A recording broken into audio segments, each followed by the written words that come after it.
buat ibu-ibu yang punya kios di pasar, jadi buka dulu dengan baca Quran, buka dulu dengan sholawat, buka dulu dengan sholat duha.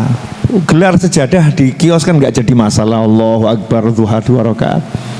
Nanti kalau mau pulang ya sore gitu baca apalah, sholawat munjiah 10 kali, pokoknya amal soleh ya, atau baca Al-Quran setengah juz, seperempat juz, sehingga di awal dan di akhirnya itu dia sudah baik, sehingga yang terjadi di antara keduanya akan dihapuskan keburukannya oleh Allah Subhanahu wa ta'ala, akan diampuni.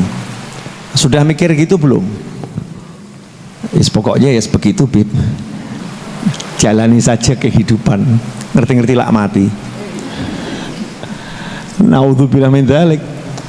Kalau kita begitu kan seperti kambing, jalani kehidupan, tato nanti waktu Idul Adha disembelih kambingnya, waktu ada orang punya hajat akikoh disembelih, gitu kan ya.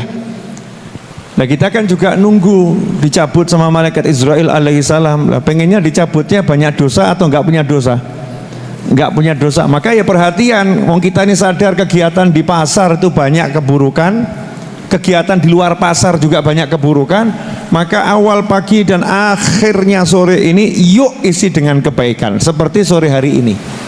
Nah, sore hari ini kita udah mengisinya dengan kebaikan, sehingga insya Allah yang terjadi di antara pagi sampai sore, kalau ada yang buruk-buruk dihapuskan oleh Allah Subhanahu wa ta'ala. Kemudian para ulama mengajarkan, ini ajarannya ulama, boleh diamalkan, boleh tidak. Tapi ulama itu warathatul anbiya, para ulama itu pewarisnya para nabi. Jadi ulama itu kalau buat ajaran nggak sembarangan. Ajarannya ulama itu warisannya nabi. Sebagian dapat dari ijtihad, sebagian dapat dari ilham dari Allah Ta'ala, sebagian dapat dari mimpi diajari Nabi Muhammad SAW. Ya, banyak itu. Para ulama mendapatkan ilmu dari Allah Subhanahu wa Ta'ala. Dikatakan dalam sebuah riwayat, malaikat siang dan malaikat malam itu ketika matahari terbit dan ketika sholat asar bertemu. Jadi malaikat yang tugas malam itu kalau mau balik ke langit, karena ada shift-shiftannya, ada malaikat malam, ada malaikat siang. Tahu bubaran pabrik itu, yang shift malam itu nanti ketemu sama shift siang, ya ada jamnya sekian, gantian karyawan. Nah ini karyawan langit juga ada gantian, ada malaikat malam, ada malaikat siang. Nah itu malaikat malam itu dia selesai tugasnya waktu subuh, sementara malaikat siang selesai tugasnya setelah sholat asar. Sehingga kalau setelah sholat subuh dan setelah sholat asar, malaikatnya itu ketemu, ya malaikatnya ketemu, salaman dulu, dah saya kembali ke langit dulu ya, ganti ijol ya, salaman balik ke langit ijol ya, malaikatnya seperti itu. Nanti Allah Ta'ala bertanya kepada para malaikat, sementara Allah maha mengetahui, kaifa taraktum ibadi, bagaimana kalian tinggalkan hamba-hambaku? Fayaqulun taraknahum wa hum yusallun, ya Allah kami tinggalkan mereka dalam keadaan sedang sholat. Ini malaikat subuh yang balik ke langit laporan, kami tinggalkan mereka lagi sholat subuh. Betul ya? Nah malaikat siang yang balik ke langit diganti malaikat yang malam datang, oplosan ya. Yang malaikat siang balik ke langit ditanya sama Allah Subhanahu wa ta'ala, maka juga menjawab bahwasanya mereka kami tinggalkan dalam keadaan sholat, dan ketika kami datang itu juga dalam keadaan sholat. Karena itulah Allah menyebutkan dalam riwayat tersebut, ushidukum anni qad ghafartu lahum, wahai malaikat jadilah kalian semua saksi atas ucapanku ini, bahwasanya aku telah mengampuni mereka semua. Nah di sini resep, siapa yang pengen satu hari itu diampuni terus, jangan tinggalkan sholat subuh dan sholat asar berjamaah. Makanya kemudian ada amalan dari para habaib dan para kiai itu, kalau selesai sholat subuh, selesai sholat asar, selesai zikir wirid, kemudian bangun salaman sambil sholawatan itu kan, sallallahu ala Muhammad sallallahu alaihi wasallam, dan sholawat macam-macam tuh. Setiap ulama punya sholawatnya sendiri. Nah sambil salaman, Biar apa? Siapa tahu itu ada malaikat yang ikut salaman. Nah, kita jabat salaman malaikat. Nah, karena malaikat itu ada yang nyamar. Malaikat itu ada yang nyamar jadi manusia. Nah, ini cara mengelola. Biar pagi sama sore bagus. Biar pagi sama sore bagus. Nah, ini buat yang kerjanya di pasar, jangan sampai sholat subuhnya nggak jamaah. Jangan sampai sholat asarnya nggak jamaah. Yang punya kios di pasar, yang punya toko di pasar, yang hidupnya di pasar terus di mall, di supermarket, pokoknya subuh sama asar minimal paling sedikit itu sholatnya berjamaah, sehingga kita termasuk yang disaksikan oleh para malaikat. Ikhwani rahimakumullah. Kemudian diantaranya, kalau kita lagi berada di pasar, baik sebagai pengunjung maupun yang kerja di situ, di mall, di supermarket, hendaknya banyak berzikir pada Allah Ta'ala. Zikir, ibu-ibu paling ahli zikir. Kenapa? Karena yang paling pinter ngomong itu ibu-ibu. Masya Allah. Ya Bu ya, betul nggak Bu? Makanya kalau ada pria banyak ngomong biasanya dibilang apa? Kayak wong wedok. Betul kan? Kalau ada perempuan diem toh, orang bilang kok seperti laki-laki. Kalau cerewet seperti, tidak ada ya cerewet seperti laki-laki ya. Kalau cerewet seperti perempuan. Walaupun perempuan tidak cerewet. Perempuan nggak cerewet, tapi memang biasanya dilihat sama masyarakat kalau ibu-ibu tuh pinter ngomong.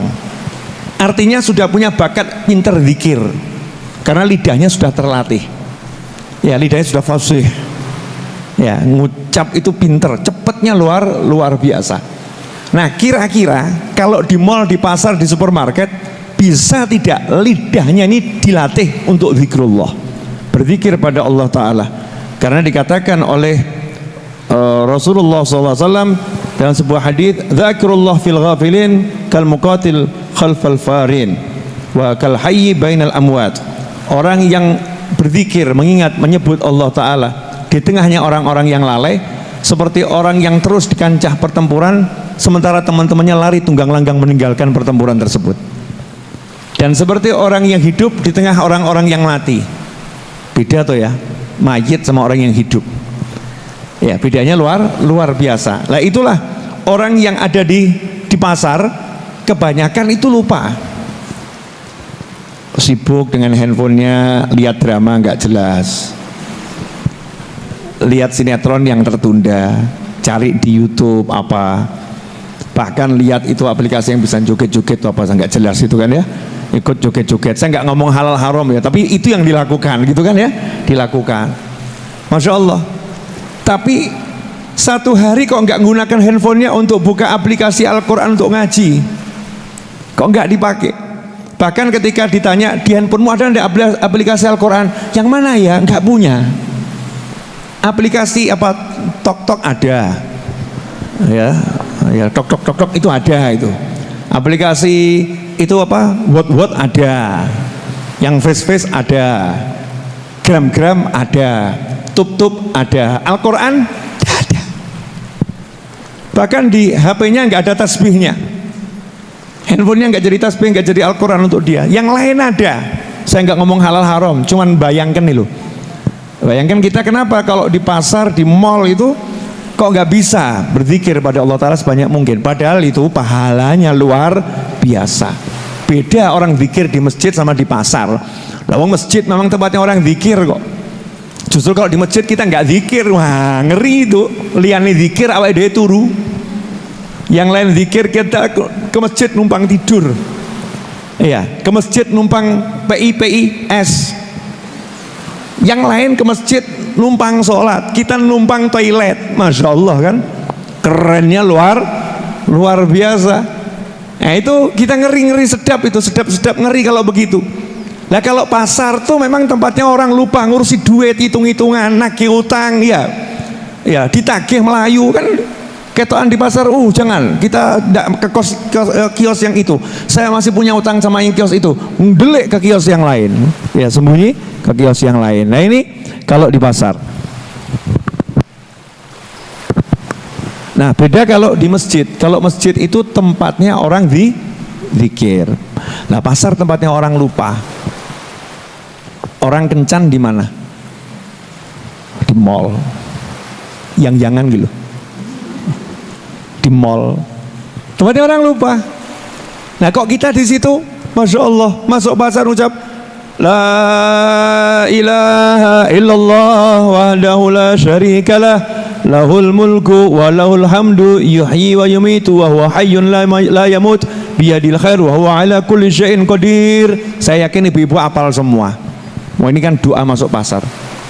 Siapa yang di pasar baca kalimat ini 3 kali, maka dia dapat 1 miliar ganjaran, 1 miliar pahala kebajikan. Wakehnya luar biasa. Berarti kalau kita di pasar dikelola begini, untung atau rugi? Untungnya luar biasa. Lah selama ini di mall, di pasar yang kita lakukan apa? Al ngelamunu, wal melaku, ya, cuci mata yang sudah kotor dicuci dengan kotoran tambah kotor. Sudah nggak punya duit, bilangnya penghibur diri, masuk mall tambah stres. Tambah pengennya tambah banyak, dan seterusnya. Bahkan dikatakan oleh Rasulullah SAW dalam riwayat yang lain, kasyajaratil khadra bainal hashim, yaitu orang yang zikir di pasar atau zikir di tempatnya orang-orang yang lalai, sementara dia zikir, itu seperti pepohonan yang hijau, tumbuhan yang hijau di tengah yang kering-kering itu. Kan beda sekali ya, hijau enak, di sawang yang kering gimana gitu ya. Nah itu kalau kita berzikir di tengah orang-orang yang lalai. Nah, Sayyidina Abdullah bin Umar radhiyallahu anhum dan sahabat-sahabat yang lain, Salim bin Abdullah wa Muhammad bin Wazi' wa ghairuhum, yadkhuluna as-suq qasidina linalil fadilati hadza dzikir. Ya, dan sahabat-sahabatnya Nabi yang lain itu menyengajakan diri pergi ke pasar bukan untuk belanja, bukan untuk jalan-jalan, bukan untuk lihat-lihat, tapi sengaja masuk pasar cuman untuk baca zikir tersebut. Jadi masuk pasar, la ilaha illallah wahdahu la syarikalah lahul mulku wa lahul hamdu yuhyi wa yumiit wa huwa hayyun la yamut biyadil khair wa huwa ala kulli syai'in qadir. Dibaca 3 kali, keluar lagi. Sanggup ibu-ibu? Ya udah sambil belajar nggak apa-apa, tapi ini dibaca. Nah, insyaallah itu yang bisa saya sampaikan.